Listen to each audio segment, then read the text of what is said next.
Hello again. This is the next video in the series for RTC Bricks project. The project is on GitHub. Here I'm going to show the demonstration of the native electron feature of the RTC Bricks projects. The idea here is that a number of web APIs are available, but they are not enough for a lot of functions that an application needs. Long time ago, I had a different project which used an external application and an adapter which would connect to that external application to provide those functions, such as network sockets, full range of DNS resolve, and so on. So here, as part of RTC Bricks, we have such a project. You can build it. Instructions are here, and I have already done that behind the scenes. Then you can use a web component called native-electron, and that exposes a lot of APIs that are provided by this external application, and it connects internally to that application to provide that API actually. This one just allows you to test some of the functions. What I'm going to show here is this feature, this test page. So this one is just doing all the APIs which are exposed by this application. So as an example, you can see what the DNS server is configured on the local machine. You can look up a particular DNS. You can look up non-A records like NAPTR records here. All these APIs are part of the Electron JS, Node.js, and what this native electron does is exposes some of those. So as an example, you can list all the network interfaces. Now some of the sensitive information is redacted here, like the MAC address is not given. So that is the basic DNS network and OS related APIs. But what is more interesting also are the socket and Windows related APIs. So here this one allows you to create a window, a native window, and then you can provide various attributes such as make it transparent or frameless, and so on.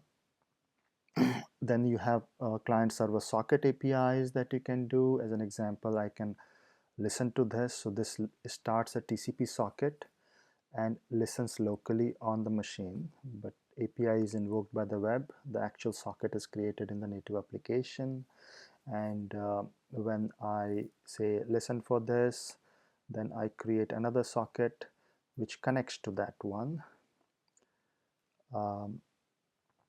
So here when disconnected, the on connection event was received on the first listening socket. So these sockets you can imagine that they will be on different machines, and you can implement things like a plain SIP user agent or peer-to-peer client using this kind of APIs. Let me go to the next one. This example shows how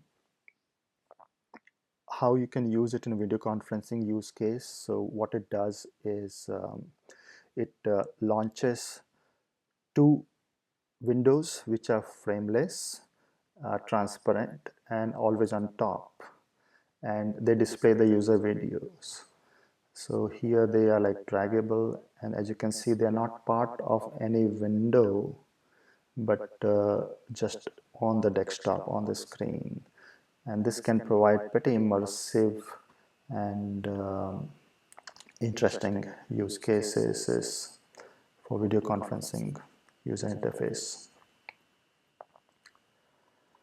This one is about drawing on the screen directly.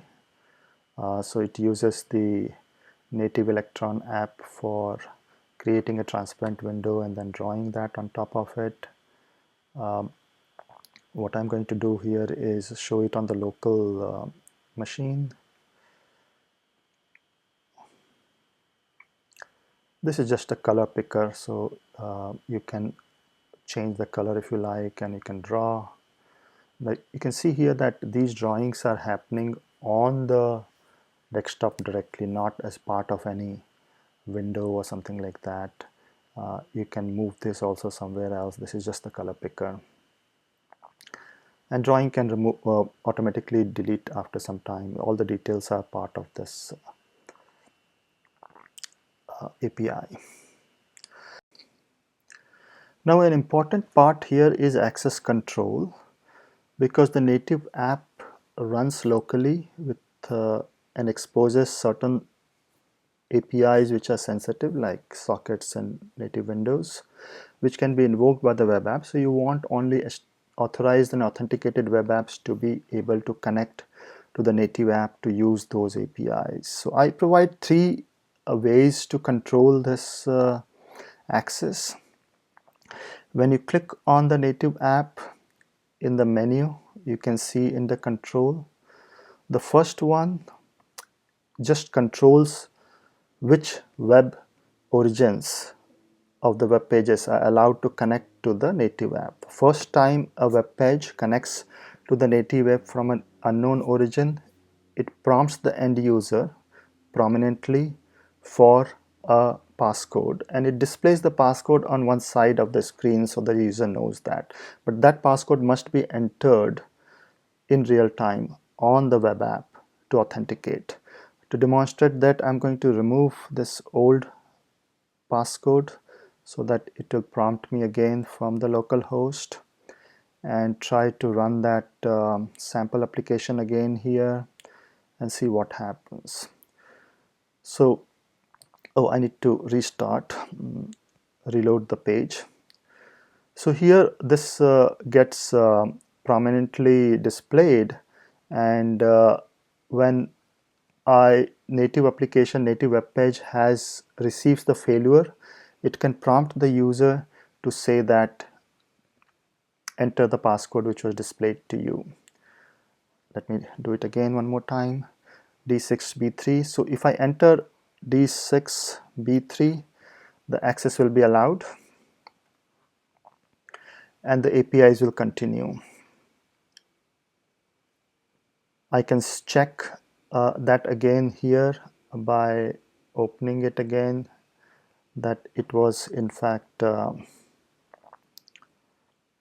allowed. The second access control is at the API level. So once the web page from an origin is allowed, within that web page you can control what APIs are allowed, what APIs are not allowed, and so on. So as an example, right now all the APIs by default are allowed for all the origins right now. I can disable this, and next time when this guy connects and it tries to do one of the DNS APIs, hopefully it will give an error like this. Now I can go to a particular origin and say that allow only lookup, but for everything else fall back to default. So that is also that fine-grained access control for the API level is allowed. So lookup, let me see again. I need to do it for localhost, not for 127. So now lookup is allowed, but resolve won't be allowed, or any of the other APIs in the DNS set won't be allowed. Same thing can be done for all the other APIs, including socket, window, and so on. So you can say that you can allow socket API, but don't allow listening servers by disabling this for individual origins and so on.